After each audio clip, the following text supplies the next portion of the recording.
Subject, we have CA Deena Jacob. Can I request CA Pramodar Hegde, our Vice Chairman, to escort the speaker onto dais and then welcome her with a floral bouquet.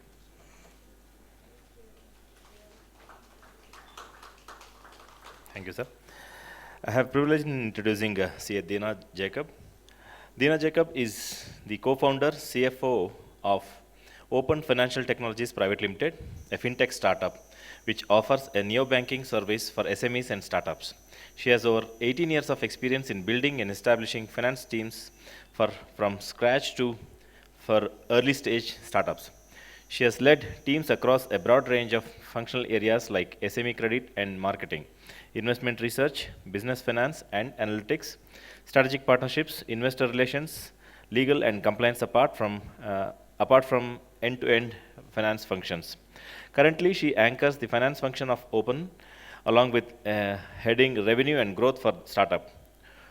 Open is Asia's first neo-banking platform that helps SMEs automate their business payments, banking and accounting functions in one unified service to help business owners focus on their core business. Previously, Deena was associated with Tabzo as the CFO and with Tax for Sure and Zansar.com as the head of finance. Deena is also considered a think tank on topics related to financial management and has been covered by publications like Fortune and Business Today for her opinions on the budget and other government policies. With this brief introduction, I present before you CA Deena Jacob. Over to you, ma'am.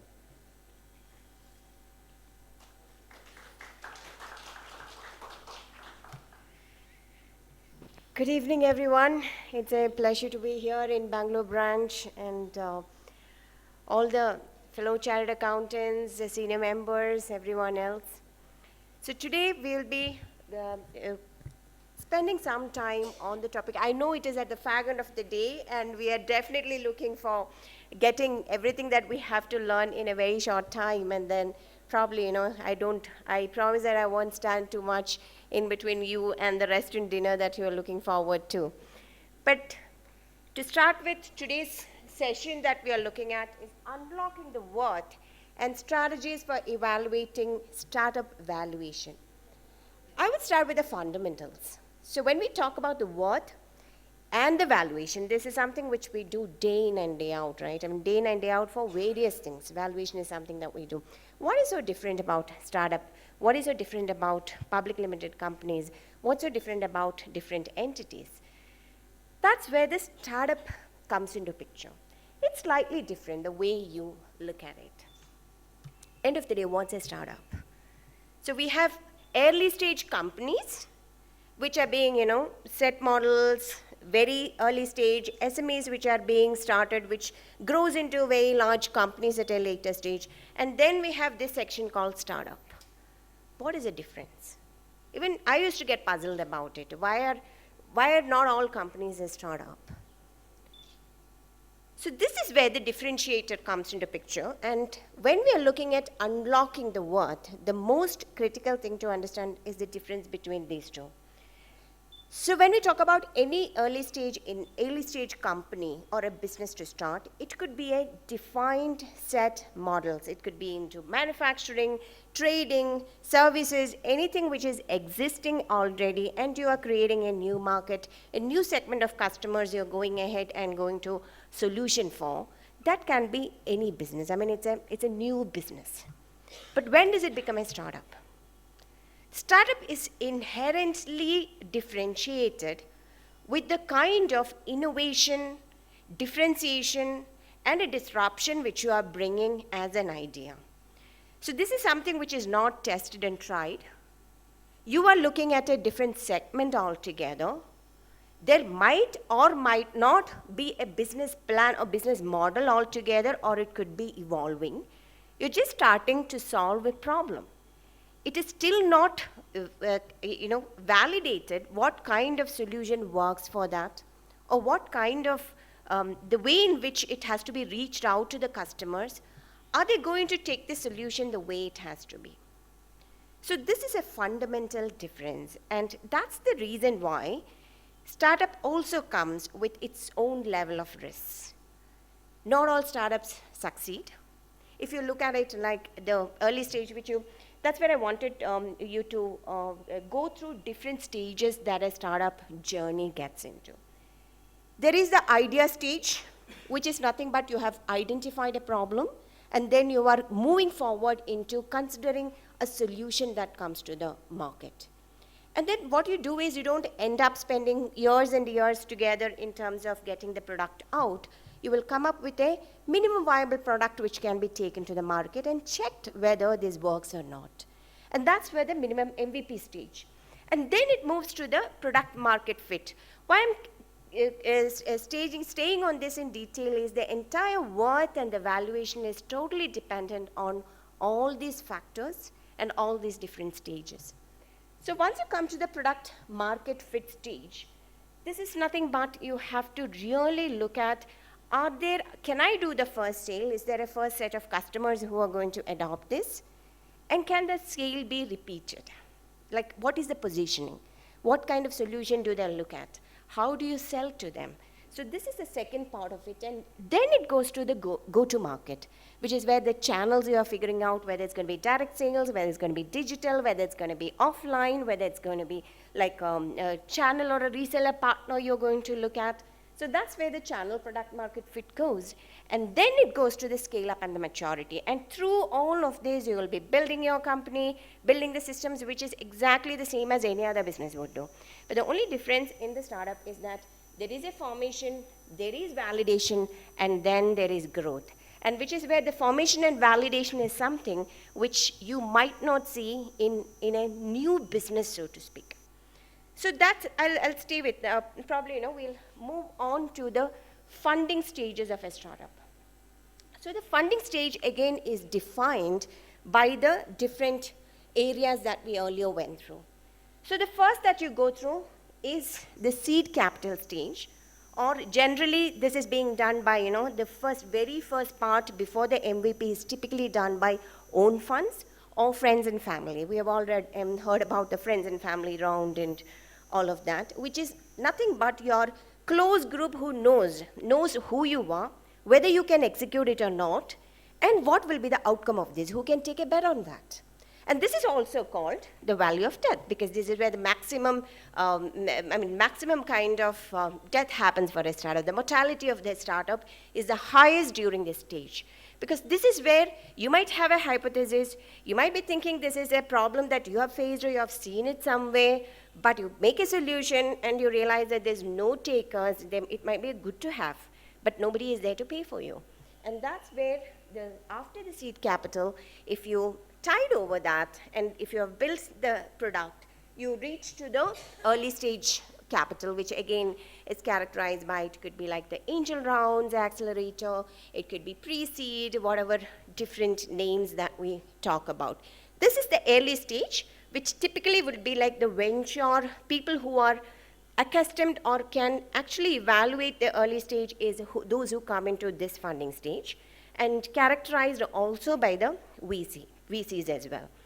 So this early stage and the later stage comes into, earlier we spoke about after MVP, there's a maturity and then there is a growth stage and then a maturity. So during this growth stage is where even VCs come into picture, the venture capitalists come into picture. It could be some of the institutional investments, it could be corporates, it could be like, during the growth and beyond, there could also be PE, hedge funds, very large businesses or a very large funds which could come into picture.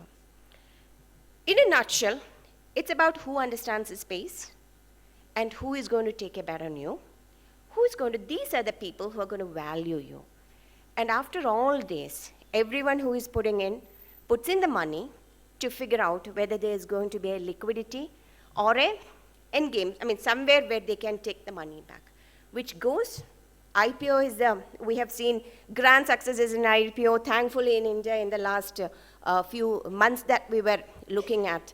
So that's one of the options. And then you also have secondary sales, which again, or it could even be a transaction, a takeover, M&A kind of transactions which happen. So with this prelude, let's go to the startup, why a startup funding, right? There are three ways unlocking. This is where the worth of the company that you're building with different stages which involves all of these components, comes together, whether it is to attract investments or it is to for liquidity for the existing. It could be for the owners, it could be for the shareholders existing, it could be for investors who have come in otherwise. All of that put together, that's the liquidity, which is what we were talking about, whether it's going to be future fundings, which involves secondary also, or whether it involves IPO, or an M&A, which comes into which is where the transactions come into picture also. Transaction can also be, including a ESOP or some kind of shares which are being given. In an M&A, share swap happens. All of these are the areas where the value or the worth of a startup gets evaluated. These are the situations where it comes. And now, let's look at the key factors. While I'll touch upon a few things on the models and the methods, it's very important to understand whichever model or method from the technicality that we are going to apply, this will have a huge impact, or rather there are so many factors which is going to have huge impact on how we are going to value or unlock the worth of a startup. And that also leads to what should be your best evaluation model.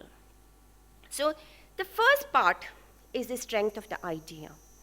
So this is where, when we look at the very early stage especially, the value of the startup is all about the strength of the idea and the depth of the problem that we are looking at.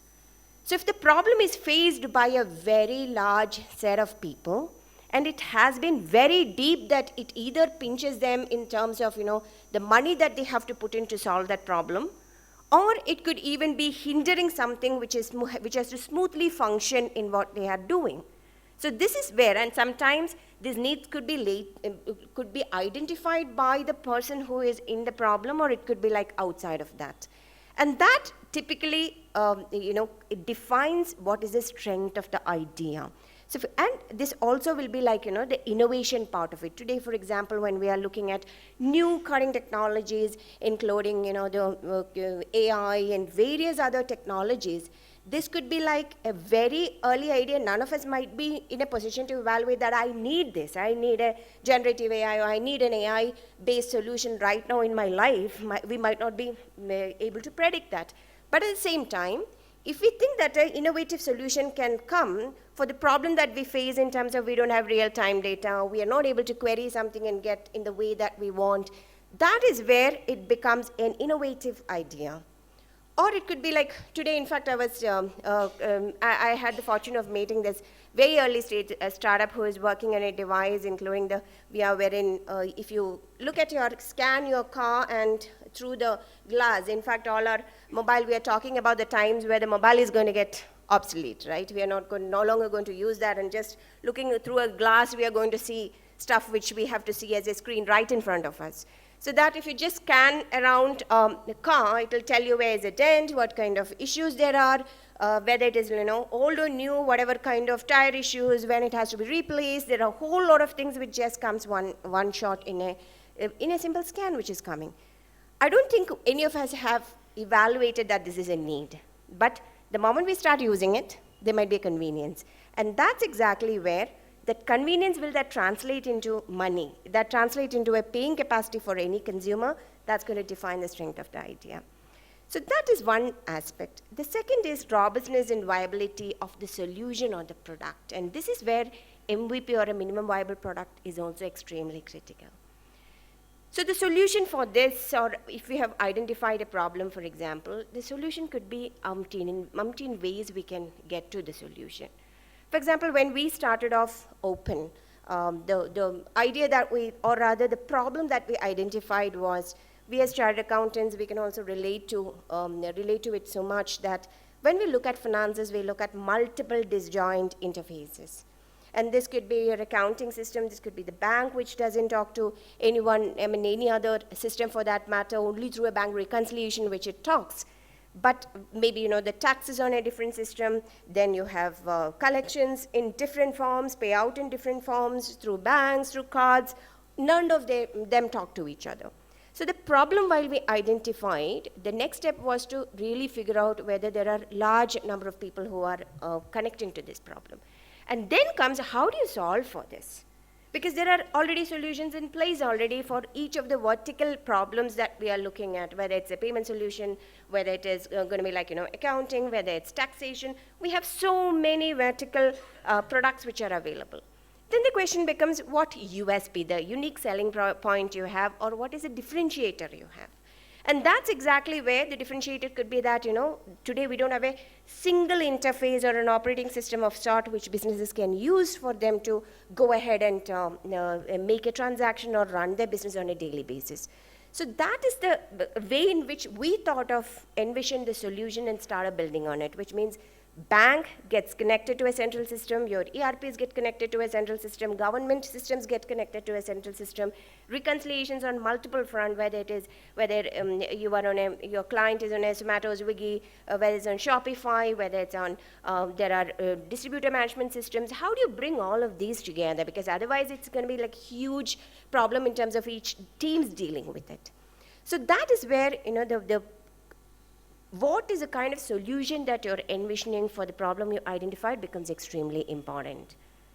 And even if you have struck the most important, most viable solution to the problem which connects with a large number of people, the next question is this a very large addressable market?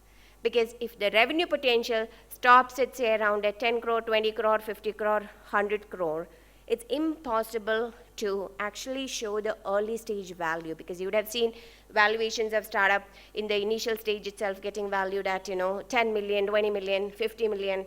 I mean, which of the new companies gets valued like that, right? And most of the time we also keep wondering what's happening.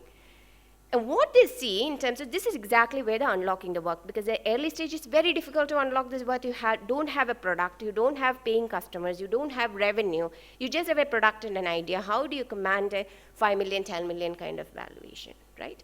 So this is where it comes down to how big is the market and how much you can articulate, how well you can articulate and show them this is a potential that this holds. And that kind of market, addressable market, has to be at least in billions of revenue opportunity for you to have for you to command a very good early valuation, provided they see all other things, like in terms of the team, in terms of the strength of the idea, all of that, it's going to be extremely important. And then the moat. Moat is, of course, the differentiator and why others cannot immediately come and take the market as such. What have you done there? That's where, early stage traction matters, early stage, very unique GTM, the kind of expertise the team holds. So there are many moats, and including in the product also you can create the moat. And then, of course, execution capability of the team, which is exactly where right from the early stage onwards investors would be looking at. And business model. How do you plan to make money? And is there whether you are going to invest in the initial time or not, it is exactly like the capital investment probably we keep telling about, the losses that startups are making in the initial phase. Of course, some of the product companies might require gulp in a lot of capital to make the product. It is exactly like a capital investment that we talk about in a plant installation, for example, but there should be a definite payback period and an ROI. And that all depends on what's going to be the model, what's going to be the revenue that you're going to make from whom and how much, and what kind of margins for each one can look at. Not in the immediate first year, second year, but at least do you have a path to profitability? Do you have a repeatable, scalable revenue model? And are you the only one, or rather, whether it is a winner-take-all market, or whether it's going to be like, you have the unique one and multiple can exist, it's as large, what determines? And that's where, the growth and profitability also comes into picture. So I would say these are the key areas where the startup valuation generally go in terms of the key drivers or key areas. And that's, again, comes to what determines valuation. How do you do valuation? That is why it is said that it is both an art and a science. And that's the reason why when you look at the capital markets also, we sometimes wonder, how does this public company is trading at X multiples? It goes up, it goes down. We don't have, sometimes, fundamentals we look at, but we don't have an exact rationale. Sometimes on sentiments it goes, sometimes on fundamentals. And mostly while fundamentals is a constant that goes across, sometimes, sentiments can also create an up and down, and which is where the sentiments are nothing but how general public is viewing at the public information available or the information available, processing it in terms of calibrating it back to all that we have looked at. So this is where, irrespective of being a startup or being any other business, it converges. And that's why the science of it also converges here. But at the same time, which one should go with, what kind of valuation one should go with, differs by what exactly, for what reason you're valuing, how you are valuing, and I'll tell you the reasons also. I mean, reason which can impact after we discuss about this part. So key methods of valuation, we know that one is looking at the intrinsic value of the asset you have created, and second is the relative. Relative is nothing but you're comparing with other peers who are trading in the market, and you are also keeping some belief in terms of others who are valuing it. What are others seeing in other companies? How is a fundamental plus the other factors which are being looked at? So that becomes a benchmark also. So in terms of the absolute valuation, which is completely on fundamentals, which could be including your cash flow, including your profitability, it could be EBITDA, it could be cash flow, all put together. This comes to again, the question of how strong a business you have built. And that's where discounted cash flow, dividend discount model, asset-based model, and residual income, these all generally, it's about the projections. And the projections is also based on, again, all the factors we discussed about how large the market can be, what market share you can actually gain as a company, which all markets you are playing in, whether it is domestic market, international, your business plan is also baked into it. The entire business plan, it is not an Excel alone, it's about the strategy and the future that the company is looking at, which gets baked in. And then we look at what kind of intrinsic value one can look at. The second aspect is the relative valuation. And this determines the value of the company in comparison to its peers. And the popular methods we know, price to earnings ratio, or we have the price to sales, price to book. And this is where the differentiator comes into picture in terms of the stage, in terms of transaction, in terms of the situation, this could change. And that's where in terms of the relative valuation, this is also to a good extent determined by the demand and the supply or the demand of the product. So I'll tell you a simple example. When it is a hostile takeover, or probably it is for consolidation of the market, usually we see in typical hostile takeovers, there could be like the value destruction. It might not go by any fundamentals, nothing that we speak about. There are high chances it could be like a kind of distress. Or it could also be like you are really cash-strapped in startups. You can have that situation, cash-strapped. There are requirement of capital going forward to build it out, to reach to the worth that you have been predicting so far. So in such cases also, it need not necessarily be completely on the fundamentals, but it will be need-driven. Very similar to what we see in the other side of the world as well. But that being said, when there is an asset that we have built, there is a future cash flow, all the kind of calibration we have done, there's a worth already unlocked in valuation in multiple funding rounds, market is actually valued.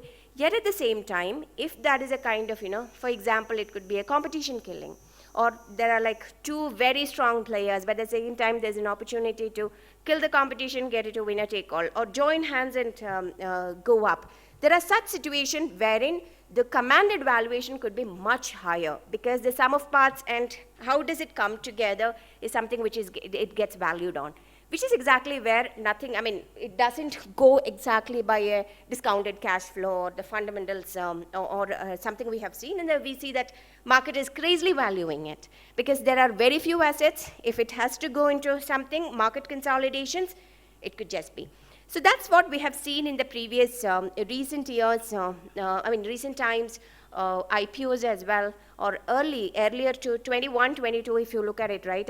In fact, 21, 22, the number of startups which became unicorns in India was a whopping 45, which means there was a time when high valuations were going. In fact, they had the India story was really, really high. Foreign investors, there was money flowing in, very few assets. And that's the time when the right assets, which they felt at the right stage and maturity model, started they had ample capital available. And now we talk about the capital winter, right? I mean, the winter that is going on with all the macroeconomic conditions and things which are going on in the business side, the recessionary fears that we have. And this is a time when we see the valuations slightly, last 1 year we would have seen valuations slightly being down, capital not being available so much. And at that point in time, again, it is relative kind of like if others are commanding lesser, the capital flow as well as the kind of amount of capital which is coming is much lesser.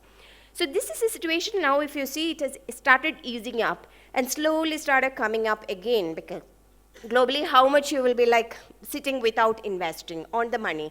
The funds would have raised from multiple LPs. How much would they sit on without investing?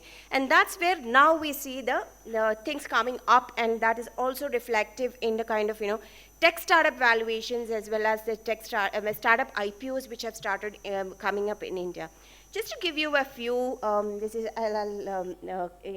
quickly take you through some of the market multiples which has gone in the last couple of years, probably in the IPO sector on startups. And we have also had, one good thing is that as India, in Indian stock markets, we have seen the success of startup IPOs and failure equally much. And when the initial period, startup IPO opening up itself was a great thing, but I think initially the market reacted, I would say, in a very non-traditional, non-conventional way, because we as a capital market or as investors are also very much used to seeing fundamentally strong businesses, how to value on the fundamentals. We've never seen, I don't think we would have seen this kind of a net margin, EV to EBITDA or a net trading margins at this kind of multiples at this kind of levels in the traditional market. Despite that, over a period, that's why initial IPO were successful, institutional as well as retail participated, but we saw numbers plummeting right after. And we also, to the point where we all started writing off the kind of, startup IPOs, and it's India a market which can actually take startup IPOs, all these questions last year we have gone through. That being said, we started seeing, startup making profits, the IPO startup which even went from a loss-making startups which traded at very high multiples, started growing suddenly into, it is a J-curve which we started seeing, suddenly growing into very large revenues as well as, it coming into the bottom line also, and bottom lines improving to the point where Honasa is one of the very recent ones we have seen. This is, mind you, it is about, FY25 value to EBITDA. If you look at it, it's almost 50 times that it was trading at. And the market even supported even beyond, it is 60 times that it went to beyond. And we have seen Zomato coming back up after going down, coming back up all the way to the IPO price and beyond, and especially after the small profits that started seeing, because the market started seeing what kind of value and the worth one can look at. So this is where, when we look at startups, again, coming back to the valuation, it is totally dependent on various factors as much as with any other company, but also depending on the transaction. So it could be on the liquidity, it could be on the secondary markets, it could be in IPO, it could be in funding, it could be in a M&A kind of situation, or it could be for the accounting purposes, which is where we have prescribed models, whether it is for a transaction or a, whether it's under the Companies Act or whether it's under the Income Tax Act, whether it is for the ESOP, whether it is for a funding or a CCPS to be received. There are prescribed models that we need to follow. Yet at the same time, it should be somewhere close to the real value that the market is also looking at. And that's where it points to a combination. It is always a mix of fundamentals and an absolute valuation married properly with all other factors, which points to the relative valuation as well. And there, this is very simple. The science of it, while fundamentally it is exactly the same for a traditional company or for a startup, the difference is also about all the factors that we have discussed till now. And with this, I would conclude my note and would open up if there are any questions, you may please point to me. Thank you so much for the patient hearing.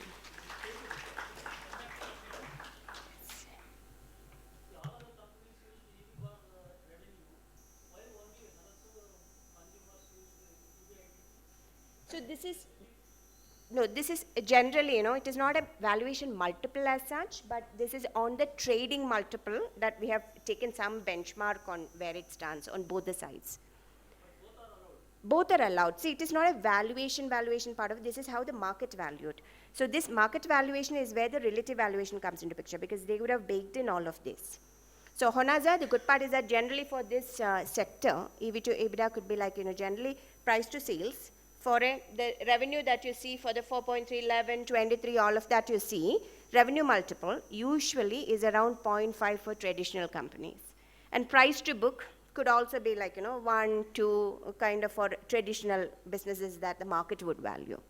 And for a EV to EBITDA, again would be in the 10, 12, or even sub 15, depending on the subsector multiples that. But if you look at it, the tech startups or the last IPOs have been valued fairly high compared to that general standards. And what is also happening is this has a benchmark of the general funding would have happened earlier. And that again is based on the relative valuation. But this is where what they have baked in is for the future growth, addressable market, and the kind of revenue growth rate. Because the other ones come down because of the growth rate. This would be growing at probably, at this base also where 10, 15, that's a J curve. It would be just starting there, and then the market is valuing when the J curve comes up. I'll give you a classic example of one of the companies, Bill.com, which was listed in the US. They started the company. Beg your pardon? Not really. So this would be that one of the liquidity would be in mind, because even for the investors also, there are two ways in which you give the liquidity for the fund cycle, because early ones when you come in, they might have a 7-year fund cycle or a 6-year fund cycle from where they are putting in. And as per SEBI also, what happens is that they need to give them the liquidity at the end of the life cycle to their LPs, or you can get an extension of 1.5 years, particularly on the AIFs also, which is the early stage, which is where the cycle comes into. There are two ways of liquidity. One is new funding, or three ways in fact, M&A or transactions which happen, that's where the liquidity happens, or the IPO. So IPO, currently the good part is that a lot of startups have come up for the IPO, but earlier it wasn't that feasible, and that's why companies started going abroad, different bosses they were looking at, mainly because those used to support. And there, the issue was that, again, the multiples were far higher for what they would have seen for next 2 years, 3 years, 5 years that the company can grow into. So that's where IPO sometimes becomes slightly tricky at that point in time. But now the good part is that India started supporting the valuation or the kind of, what the investor has valued, and if the company is fundamentally strong and has started, coming with a profit in decent numbers, the valuations have started coming in. And 1 or 2 years, we have seen companies growing into that, not like from the overvalued to growing in there. Just to share an example, there's a company called Bill.com which got listed in the US. They started in 2006. First revenue came in the whole MVP, product building, all of that phase was around 13 years, around 12 years actually. 2017, 18 is where they came to first set of revenue, started monetizing. 2019, they had almost 70 million in revenue when they went for IPO in the US market. And today, that's just 4 years after, that company has a 1 billion revenue from 70 million. And it's a 9 billion valued organization. So that's how the J curve can go. But Indian market, when the initial IPO started, never used to value like that. So relative happens in the funding rounds also. When the private funding or a PEVZ funding happens as well, they definitely do the relative valuation, like other markets, India. What is your market space that you're looking at, whether it's going to be like, international, India, how large the total addressable market is, where you're playing, and then they value it. That's the reason why when it comes to the market, it could be perceived as overvalued. Today, if you say because of all of these, many companies which had set up outside for various reasons. It could be for international operations, it could be for listing purposes. They're planning to flip it back to India. Earlier, we have heard a lot about flipping it onward to other countries, but flipping back is happening quite a bit. Thank you.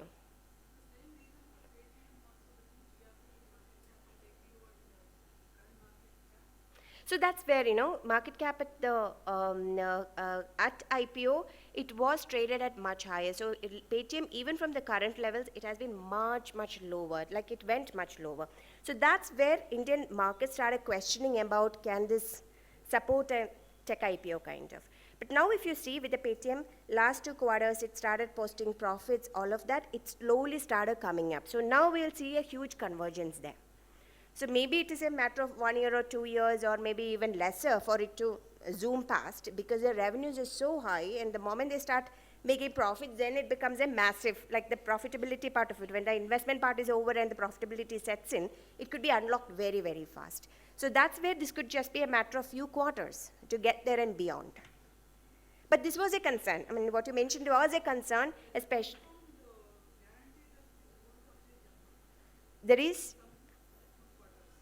Exactly, it's on the guarantee. So always the valuation is about at least 1 year hence. The multiples are always spoken on IPO also. It will be about the 1 year hence kind of. That's why quarterly also the market will be looking at the movement, and which is exactly why sentiments play a role.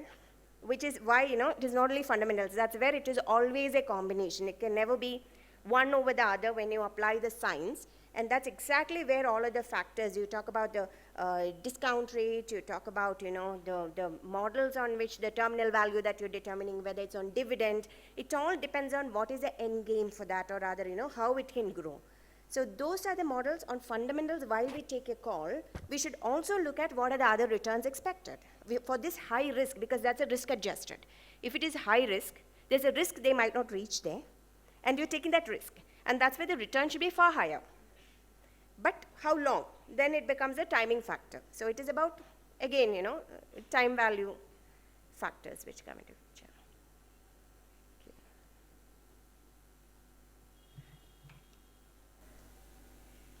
Great. If there are no other questions, thank you so much, and have a great evening.